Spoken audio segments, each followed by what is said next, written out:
The priests and the captain of the temple guard and the Sadducees came up to Peter and John while they were speaking to the people. What are you saying? They were greatly disturbed because the apostles were teaching the people, proclaiming in Jesus the resurrection of the dead. This is foolishness! They seized Peter and John, and because it was evening, they put them in jail until the next day. But many who heard the message believed.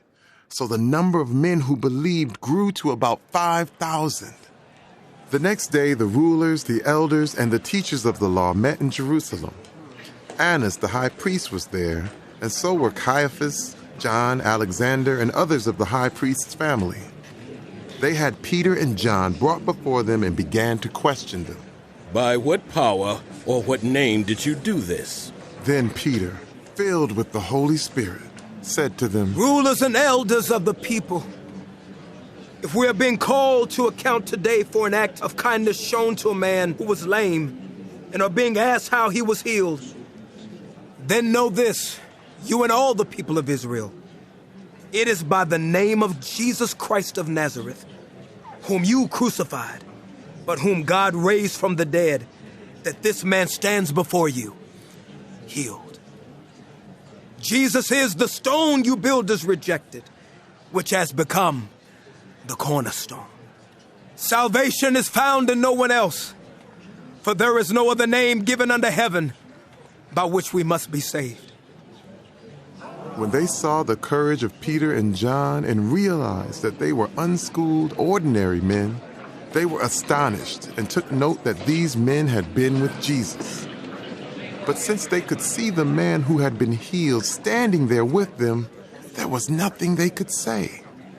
So they ordered them to withdraw from the Sanhedrin and then conferred together. What are we going to do with these men? Everyone living in Jerusalem knows they have performed a notable sign, and we cannot deny it. But to stop this thing from spreading any further among the people, we must warn them to speak no longer to anyone in this name.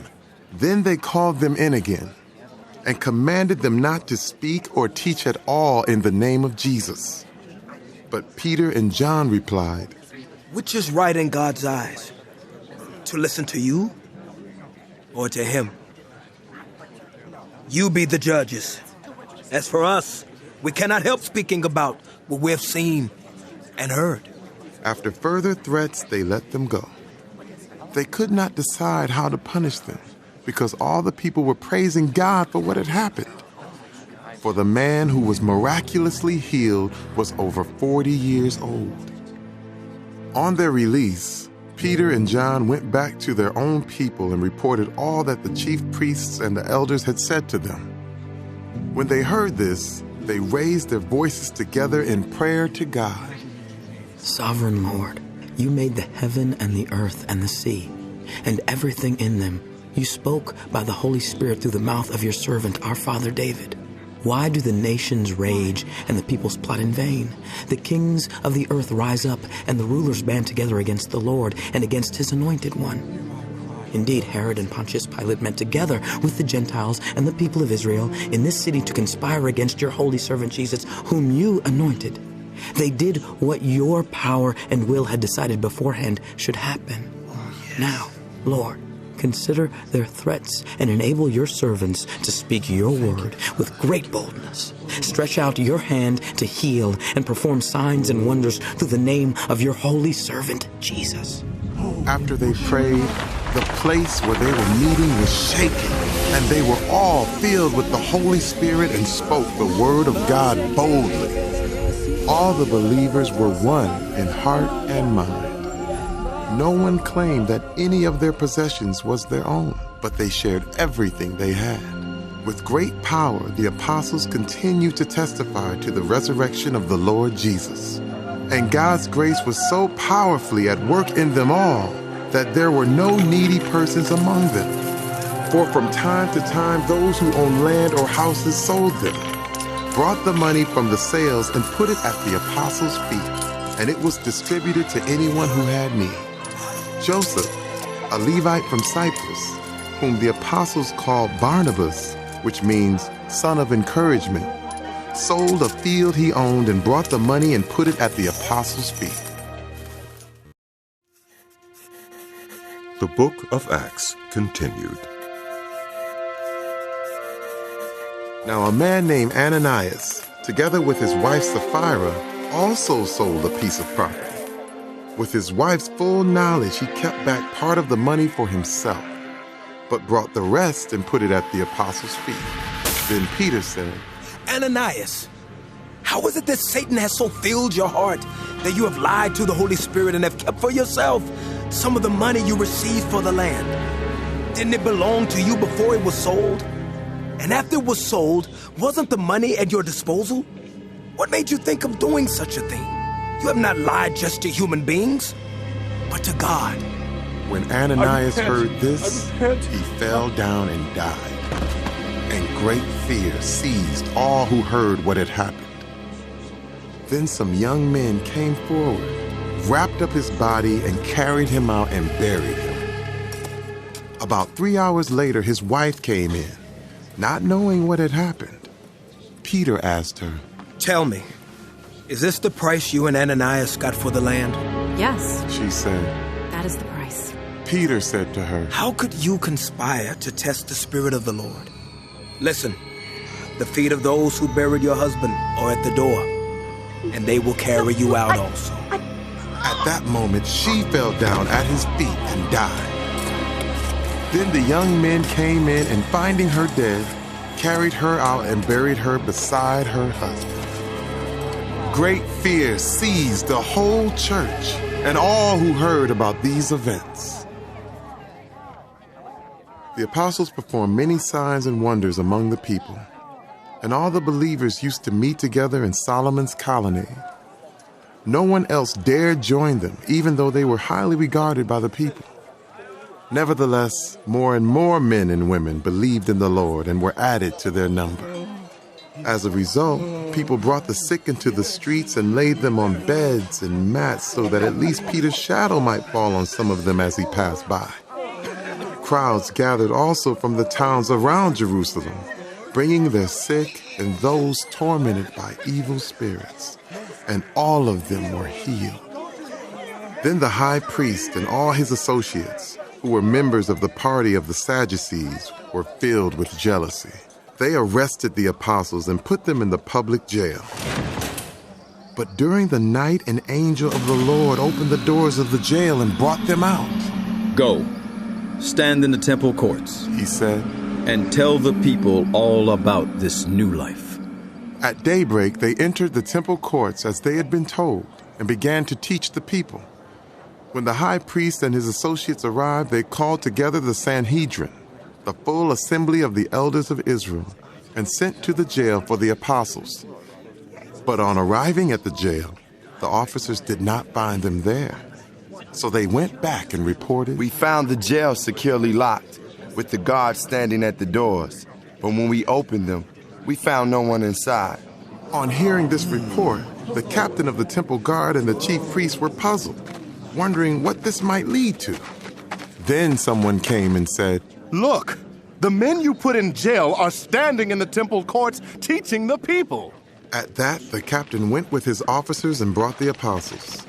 They did not use force because they feared that the people would stone them.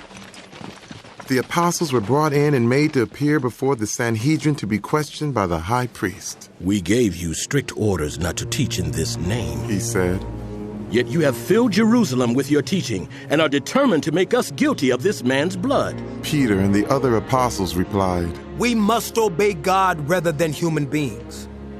The God of our ancestors raised Jesus from the dead, whom you killed by hanging him on a cross. God exalted him to his own right hand as Prince and Savior, that he might bring Israel to repentance and forgive their sins. We are witnesses of these things, and so is the Holy Spirit, whom God has given to those who obey him. When they heard this, they were furious and wanted to put them to death. But a Pharisee named Gamaliel, a teacher of the law who was honored by all the people, stood up in the Sanhedrin and ordered that the men be put outside for a little while. Then he addressed the Sanhedrin. Men of Israel, consider carefully what you intend to do to these men. Some time ago, Theudas appeared, claiming to be somebody. And about 400 men rallied to him. He was killed. All his followers were dispersed. And it all came to nothing. After him, Judas the Galilean appeared in the days of the census and led a band of people in revolt. He too was killed, and all his followers were scattered. Therefore, in the present case, I advise you, leave these men alone. Let them go. For if their purpose or activity is of human origin, it will fail. But if it is from God, you will not be able to stop these men. You will only find yourselves fighting against God. His speech persuaded them. They called the apostles in and had them flogged. Then they ordered them not to speak in the name of Jesus and let them go. The apostles left the Sanhedrin rejoicing because they had been counted worthy of suffering disgrace for the name. Day after day, in the temple courts and from house to house, they never stopped teaching and proclaiming the good news that Jesus is the Messiah. In those days, when the number of disciples was increasing, the Hellenistic Jews among them complained against the Hebraic Jews because their widows were being overlooked in the daily distribution of food. So the 12 gathered all the disciples together and said, "It would not be right for us to neglect the ministry of the Word of God in order to wait on tables. Brothers and sisters, choose 7 men from among you who are known to be full of the Spirit and wisdom. We will turn this responsibility over to them and will give our attention to prayer and the ministry of the Word." This proposal pleased the whole group. They chose Stephen, a man full of faith and of the Holy Spirit.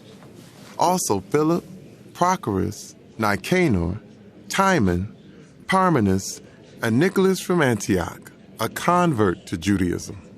They presented them to the apostles, who prayed and laid their hands on them. So the word of God spread. The number of disciples in Jerusalem increased rapidly, and a large number of priests became obedient to the faith. Now Stephen, a man full of God's grace and power, performed great wonders and signs among the people. Opposition arose, however, from members of the synagogue of the freedmen, as it was called, Jews of Cyrene and Alexandria, as well as the provinces of Cilicia and Asia, who began to argue with Stephen. But they could not stand up against the wisdom the Spirit gave him as he spoke. Then they secretly persuaded some men to say, "We have heard Stephen speak blasphemous words against Moses and against God."